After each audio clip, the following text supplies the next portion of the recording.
ఇకనైనా చేసిన తప్పుకు చెంపలేసుకోండి, బుద్ధి తెచ్చుకోండి. సిరిసిల్లలో మళ్ళీ నేతన్నల ఆత్మహత్యలు తిరిగి ప్రారంభమైనాయి. ఇప్పటికైనా కొద్దిగా జ్ఞానం తెచ్చుకొని బుద్ధిహీనంగా ప్రవర్తించడం మానుకొని, ఇంకా పిచ్చివాగుడు మాగడం మానుకొని, ఇప్పటికైనా మరి నేతన్నలకు తిరిగి ఆర్డర్లు ఇవ్వండి.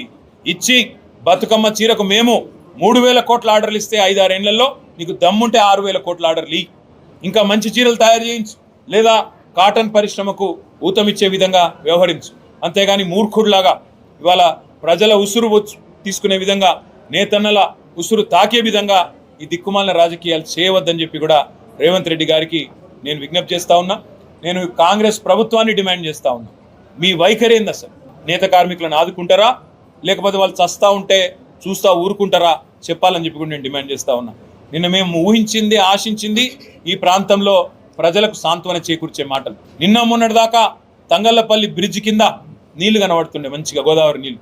ఇలా మాయమైన రేవంత్ రెడ్డి వచ్చినాక దాన్ని ఏం చేస్తావో చెప్పవు. ఇక్కడికి వచ్చినావు, మరి ఇక్కడ బోర్లు ఎత్తిపోతున్నాయి. మళ్ళీ ప్రజలు గొంతెండి నీళ్ల కోసం అలమటిస్తూ ఉన్నారు. రైతుల పంటలు ఎండిపోతూ ఉన్నాయి. దాని మీద ఒక్క మాట మాట్లాడలేదు. ఇట్లాంటి సిగ్గుమాలిన ప్రభుత్వం, ఇట్లాంటి తుగ్లక్ పాలన ఇవాళ ప్రజలు చూసి అసహించుకుంటా ఉన్నారు, నవ్వుకుంటా ఉన్నారు. నువ్వు చెప్పే అబద్ధాలు, అసత్యాలు ప్రజలు ఇవాళ చీత్కరించుకుంటా ఉన్నారు. 6 గ్యారంటీల్లో 5 అమలు చేసినా అని సిగ్గు లేకుండా నువ్వు బొంకుతుంటే, హోర్డింగ్లలో పెట్టుకుంటే ప్రజలు ఇవాళ నవ్వుకుంటున్నారు, చీత్కరించుకుంటా ఉన్నారు. ఎందుకంటే ప్రజలందరూ ఎక్స్పెక్ట్ చేసినారు. 2 లక్షల రుణమాఫీ అన్నావు, 2,500 ప్రతి మహిళకు, 1,67,00,000 మందికి ఇస్తానన్నావు. అదేవిధంగా పెద్ద మనుషులందరికీ 4,000 ఇస్తానన్నావు. తులం బంగారం అన్నావు, స్కూటీలు అన్నావు, 100 రోజుల్లో అన్నీ చేస్తా అని చెప్పి పొంకనాల పోతిరెడ్డిలాగా డైలాగులు కొట్టినావు. ఇవాళ మళ్ళీ సిగ్గు లేకుండా వచ్చి పచ్చి అబద్ధాలు.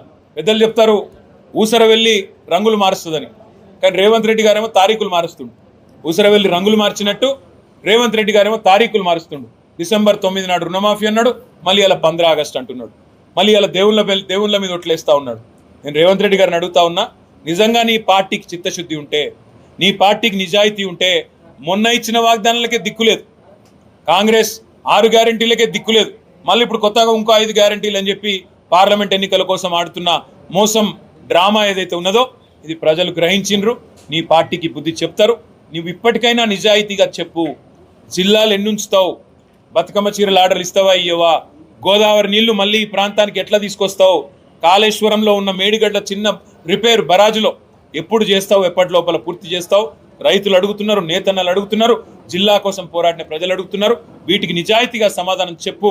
లేకపోతే మే 13 నాడు నీకు తప్పకుండా సిరిసిల్ల ప్రజలు, కరీంనగర్ ప్రజలు, తెలంగాణ ప్రజలు బుద్ధి చెప్తారని చెప్పి కూడా కాంగ్రెస్ పార్టీకి నేను హెచ్చరిస్తూ, ఇకనైనా నిజాయితీగా పనిచేసే ఒక గుణం అలవర్చుకోండి, ప్రజాస్వామికంగా పనిచేసే గుణం అలవర్చుకోండి అని చెప్పి కూడా వారికి హితవు పలుకుతూ